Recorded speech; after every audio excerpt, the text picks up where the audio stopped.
As head of operations and development at Vox Media, in her own words, Annie's aim is to create a place where people want to work and, crucially, a place where they want to stay. She believes that to do this, it's as much about scrutinising the business performance and numbers, as well as understanding the employee experience. Annie believes diversity, equity, and inclusion affects the entire business and the employee life cycle. Her motivation is to break down barriers and create opportunity. As a child of Asian immigrants who settled into New York City, she says she's still balancing what it means to be Asian, American, female, and the intersectionality in between. She was born in Brooklyn in New York and still lives there with her husband and is an active member of the community. She's a partner to the Asian American Federation and a volunteer with New York Cares. Welcome, Annie. Thank you. Happy to be here. Thanks for having me. New York Magazine is one of the publications in your stable. What responsibility does the media have in terms of diversity and inclusion reporting? Yeah, I would say that representation in media is specifically one of the reasons why I choose to work in this industry. Media has such a massive effect on how you see yourself and how you see the others around you. It influences the way you think about culture and about the world that you live in. So because of all of that, there's a huge responsibility for media companies to ensure there is representation of stories and storytellers. That means having editorial style guides that provide guidance on vocabulary and context for using that vocabulary. For example, when do you capitalize the being Black? This means having an understanding that some cultures use their surname as their first name and accurately reporting on people in those stories. An example of that was earlier this year during the Atlanta shootings, where 6 people are shot, many of them Asian and Asian American females, who do use their surname as their first name, and making sure that was accurately reflected in reporting. And then aside from headlines and words, it's also about the images and articles and videos and other types of media formats. What does representation of skin tones, hair types, ableism, and body shapes look like? And in order to get all of that done, it means hiring people who know how to look for these things and what to look for, how to speak to them, how to write about them accurately, or training people in those areas. Personally, I think it's more successful to hire people with those perspectives and to train folks who might not fully develop that skill because they just lack a little bit more experience with it, but that's up to companies to decide based on what they're working toward. And also, every media company has an audience they want to reach and an audience they create for. If a media company says that they are for all audiences, they need to look around their company and their newsroom and ask themselves, are all audiences represented at my workplace? If not, what are they doing to ensure that what they publish is something that all audiences can enjoy or find relatable? When you're consuming your own media for your own personal use outside of work, do you still see companies getting it wrong? Yeah, 100%. Companies get it wrong all the time. And I don't always get it right either. Sometimes I'll read something or I'll see something and it'll make me feel a certain way, but I'm not sure why. And then I'll ask someone and be like, hey, like, how would you interpret this? I'm not really quite sure how to explain what I'm feeling, but like, how would you interpret it? And then it helps me understand how I'm processing it, if I am thinking about it too deeply. But a conversation that's been happening a lot in the media space right now is around like imagery and when to show traumatic images. And, do you show people being, in compromising positions where they're experiencing an act of violence? With the Capitol storming in the US earlier this year in January, do you show police officers being attacked? Do you show flags being burned? A lot of that can be traumatizing and triggering for your audience. So what is the purpose of using certain images and what purpose does it serve? And I guess it's about, as you said, having representation within media organizations, the journalists and broadcasters and producers reporting on the media, as well as the stories they choose to report and the way they edit those stories. Absolutely. And not just employing those people, but making sure that they're in positions to make those decisions and in positions of power.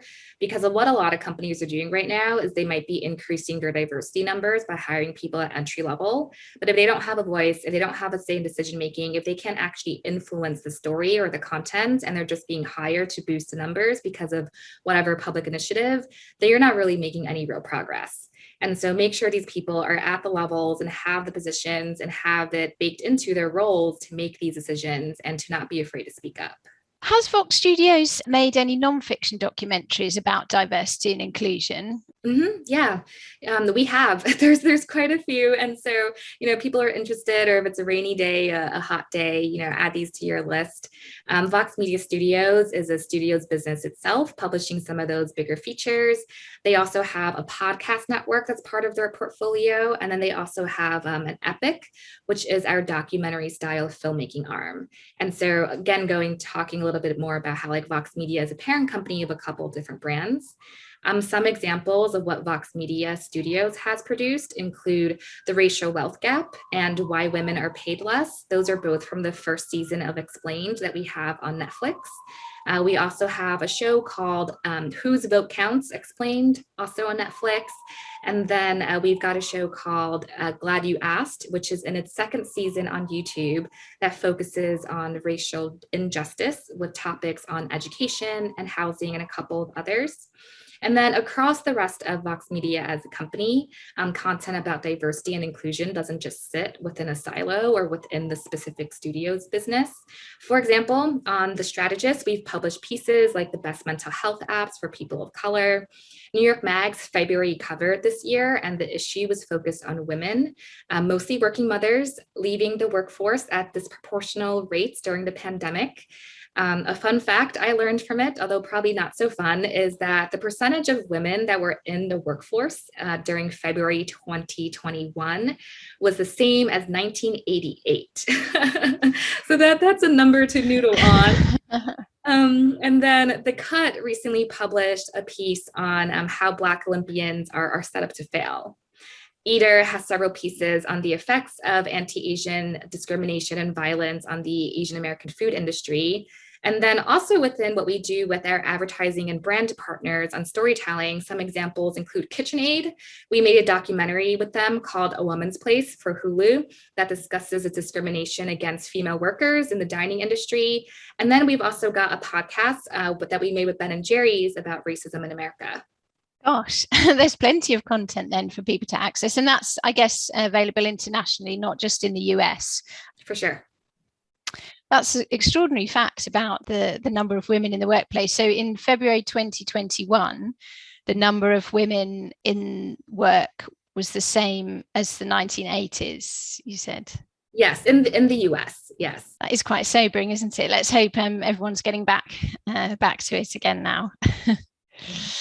The Human Rights Campaign has named Vox as one of the best places to work for LGBTQ plus equality. Can you tell us why?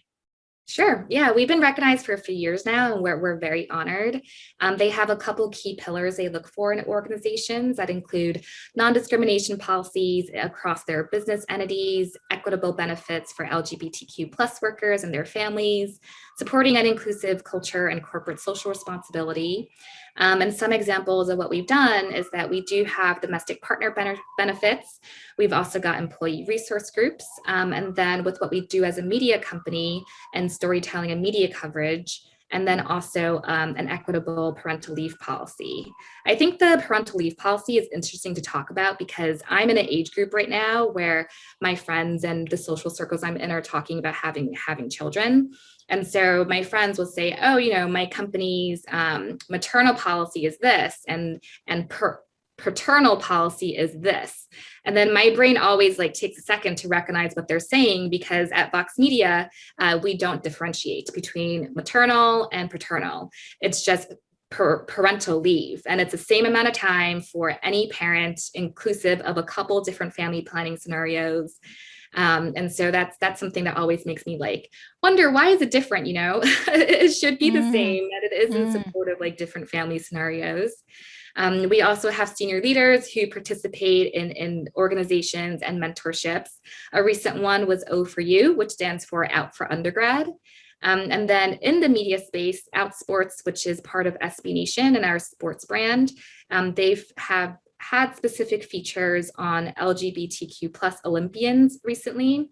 We've also written about the role of police during Pride, female activists in the LGBTQ plus movements, and how we have a lot of brands trying to capitalize on rainbow merchandise. And then also our Outsports co-founders were inducted into the National Lesbian and Gay Journalists Association with their Hall of Fame for the work that they do. And then David Haskell, who is our editor-in-chief over at New York Mag, was recognized in At 100 recently. And so, from senior leadership to the work that we do to the policies we have at the workplace, making sure that it is an equitable place for LGBTQ plus populations. Well, that's really walking the walk, isn't it? If what you're producing and writing about is furthering the LGBTQ plus cause, as well as having, as you say, the policies, particularly the equal parental leave. That's quite interesting. In Europe, I think that's possibly quite normal to have parental leave, but I think in the US, it's quite unusual, isn't it? I believe. Yes, and then also in the US government, it's not a standard policy. It's not something that everyone gets if they're a federal worker or government worker. And then especially in certain industries that are more female dominant, like for teachers, at least in New York City, they don't really have parental leave. And so a lot of my friends are teachers and they talk about planning it over summertime where it's their natural time they have off because they don't really get that kind of leave during the rest of the year. Although I think something passed recently that required it, but I'd have to double check that. And I suppose it's about looking after different types of families as well, isn't it? Not just heterosexual families, but all different types of family makeups and the leave people might require for their own circumstances. Yeah, for sure. And all types of couples, all types of partners, and even single family households as well, or people who aren't necessarily birth parents or adoptive parents, but might be caregivers or guardians. Mm. Does that cover elderly care as well? Care of elderly relatives or other people who may need care? Can I ask? Yeah, we do have an elderly care policy. And then similarly to how we have something called like dependent care funds that we have through our benefits provider, where people can put aside pre-tax dollars to pay for daycare or childcare, anything of that sort. There's also sort of like a piggy bank as well for pre-tax dollars that you can put toward elder care. And then with our flexible work policy, where people set schedules that work for them, and then they just talk to their teams and their team members to make sure it works. That's inclusive of just what you have going on in your life. So different family planning scenarios, children, elder care, also inclusive of pet care, things like that. So you were ahead of the game then before COVID. Were these policies in place before the pandemic? They were, yeah. I think it helped that, I mentioned before we started in DC and now we have a New York office. We've got people over in LA, San Francisco, throughout the US, and some folks over in London as well. And so before the pandemic, we were always a distributed workforce, and we always try to make sure that we had diverse representation in our employee base. There's definitely room for growth. No one's perfect, but having a diverse employee population and enabling people to advocate for certain benefits or policies or things they'd like to see really helped. And then with the distributed workforce, that really helped us get ahead of the game with flexible work policies as well. So people were already used to working across different time zones, and they thought of like, I'm working these hours because those are my awake hours. But now it's just like, hey, you have childcare, elder care, pet care, whatever it might be. It's the same thing. It's just a different reason for setting your own hours. But as long as those hours work, we don't see why not. It makes your life easier. You're way less stressed. Burnout, employee engagement. We talked about how the numbers for women in the workforce are back to where they are in the 80s. Whatever companies can do to make it easier, the better. And that's quite impressive, really, for a media organisation as well. As a journalist myself, I know that producing a magazine, for example, traditionally, everyone sits around the table, has meetings, plans out the magazine. And as the magazine process goes on, it's a very sort of visual, collaborative process. So it's really impressive that a media company can operate online and through different time zones as well. Yeah, we've done a little bit of that, but we also still definitely get together in person. There are some things that just require the in-person connections. And in those cases, we'll make sure that that team is the only team in the office. And then now that we're opening up offices again, we make sure to have the space for them, and that, they feel like they are comfortable going in to have those conversations. One of the parts of your role is to foster employee engagement. What have you been doing in this area of Vox, particularly at the moment? Yeah, for sure. We do a couple different things. One of the things that I spend a lot of time on is just getting to know our people, because once I have an understanding of their work and what they like and what opportunities they're looking for, I work a lot on our communications and agenda planning. And so I can nominate them to have speaking roles in certain meetings or to be parts of certain agendas, and then making sure they get that visibility and they are in front of people who are in leadership positions, or people they want to get to know, and then prepping with them and making sure they feel comfortable speaking to their work and getting involved in bigger projects. Other things we do is that we have this sort of like integration in our workflow that matches random people together for conversations. That's been really helpful for new hires because, when you're a new hire, you don't know as many people as everybody else. So this is both across our specific department in the marketing and advertising space, but then also across the entire company. So you're meeting people within your department you might not necessarily have met, but then also across the company that you also probably would have never met. So that's been really fun and interesting. People have used it not just to meet people, but also as career opportunities, where if they're meeting with a team they're interested in or a senior leader they like to network with, really trying to take advantage of that time. But also, I think importantly enough, if people don't want to do those things, that's also fine. We tend to think about employee engagement as what people are doing at work. And it's also important to think about what people aren't doing at work. And especially now where there's so much talk about burnout and Zoom fatigue and just not enough hours in the day. And so we got similar feedback where folks were like, there's so much to do. Like, I don't know how I can manage all of it and maintain a work-life balance. And so what we did was we expanded teams and added additional headcount, leveraging our budget for roles that we had not planned for this year. That way there's more people to get the work done, and you're not expected to do the same level of work that was too much before. We also have weekly deep work blocks where we ask folks not to schedule meetings during those times, to prevent the Zoom fatigue and also to help folks carve out that chunk of time to focus on solo projects. And then also Summer Fridays, where our org is offline as an entire team. So 100, 200 people sign off. And that's because we heard feedback from people that they were uncomfortable taking time off because they knew someone else would have to cover for them, or they didn't want to miss out on something. And so it was like, you know what? Everyone gets off. And so now we have these Summer Fridays and it's easier to plan and people are taking the time off they need, which has also really helped employee engagement.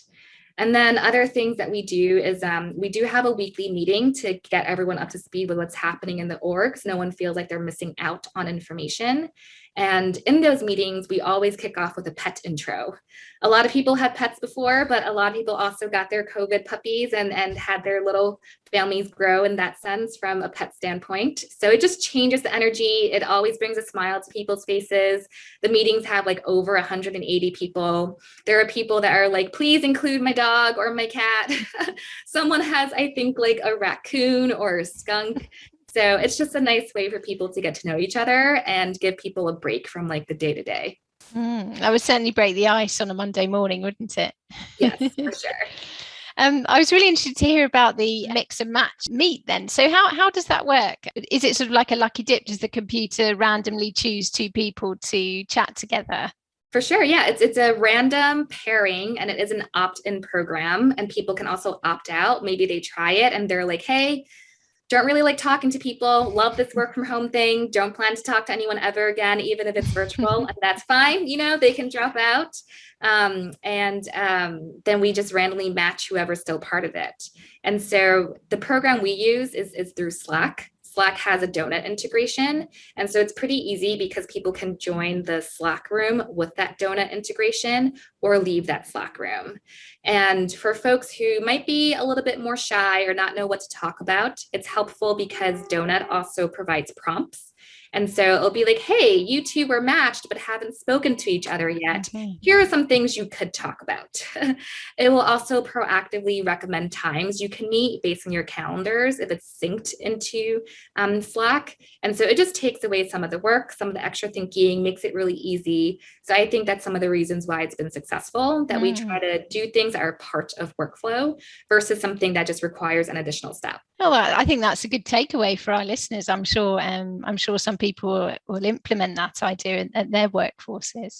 As a journalist with 3 young children, I know that media isn't necessarily a 9-to-5 industry, yet Vox Media has been named as the best company for parents. What has the company been doing to create an inclusive workplace for parents? So to go back to a little bit what you said about how media isn't necessarily a 9-to-5 industry, that can also mean a couple different things. And I think when people first hear it, they interpret it as working long hours, working weekends, working after midnight, plenty of overtime.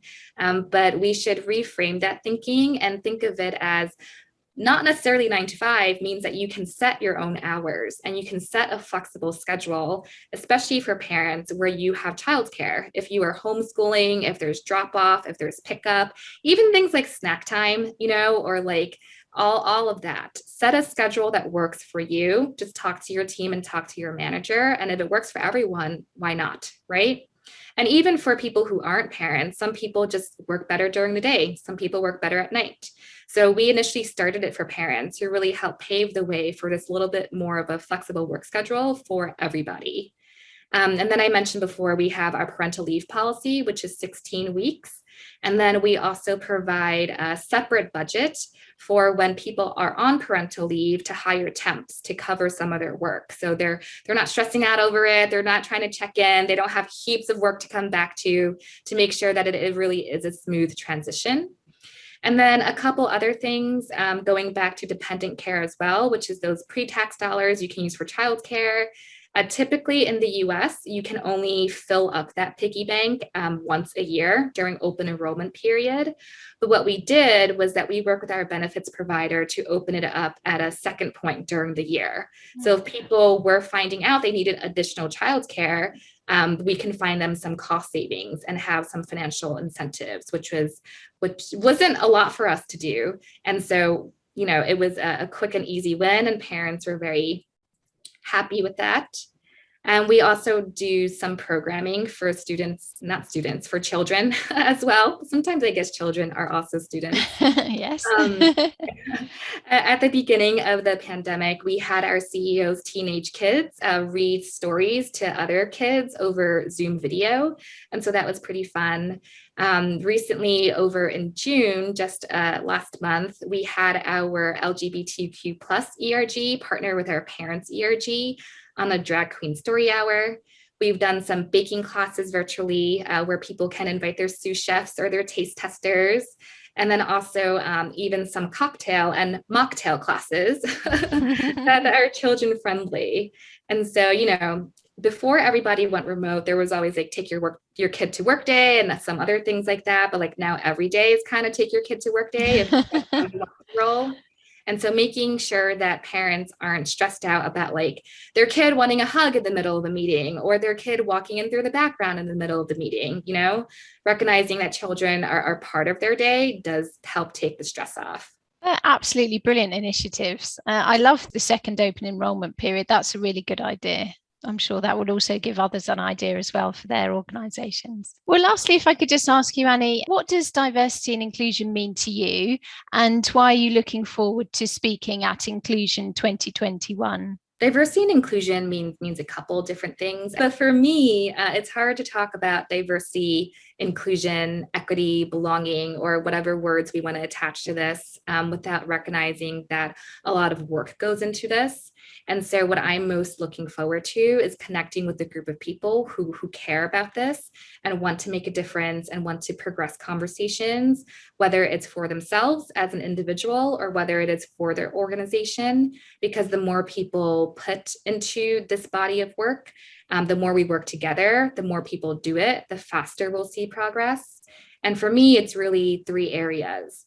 The first is that people work to acknowledge and understand differences, because differences 100% exist.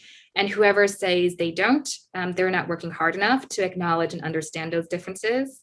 It's sort of like that this kind of work is definitely more listening than talking. And I find, unfortunately, that a lot more people tend to talk than to listen. And so that's the first tip for everyone, is do the work to acknowledge and understand differences and listen more than you speak. The second is that majority groups are often, in situations where it's majority wins. And so when we are making decisions based on majority wins, when will it become the point where historically oppressed groups also have a say? And so recognizing that majority groups should leverage their power to advocate for groups that have been historically oppressed and often repressed by majority groups. And so, thinking more in terms of advocating and doing it in a way that uplifts the community they want to be an ally for. And then the third thing would be for people to reflect on how much has changed and if things are actually different. And so oftentimes companies, anytime they make a decision or want to change something, they might say things like, well, this is just how we've done it, or this is just how it is. So we should stop saying that, and we should start saying, how can we make it better? And then go through the actual motions of change. This means that hiring, onboarding, project resourcing, decision-making, recognition, merit increases, promotions, internal communications, workflow, all the things that make up our workday need to actually change. And if nothing has changed, how can you say things got better or there was progress? So if you're recognizing there was no change and things have stayed the same, then we need to question it. And we need to ask ourselves, am I listening enough to what is being shared with me? There are three really important points. You've obviously thought about this subject a lot, Annie. And we're very fortunate because you're going to speak at Diversity Network's Inclusion 2021 conference in October. Why are you looking forward to joining us in October? Yeah, I think right now a lot more people are interested in these conversations. It's something that I've grown up with just because of where I live, the way I look, the experiences I've had. But these conversations can't happen in a silo. We need more people to participate. And so I'm really looking forward to the event in October to have those conversations, to share my story and perspectives in case it's helpful to someone else, but also to hear stories and perspectives from other people so I can also learn and grow from things that I just don't know. Well, I suppose, as you said earlier, it's all about listening, isn't it? As well as speaking, but we should listen more than we speak. So thank you very much for speaking with us today, Annie. We're really thrilled to have heard from you. As I said, Annie, you will be part of Diversity Network's Inclusion and Diversity Festival, running online from the 19th to the 21st of October. Annie's speaking on the second day with our panel discussion about the future of the workplace evolution and transformation.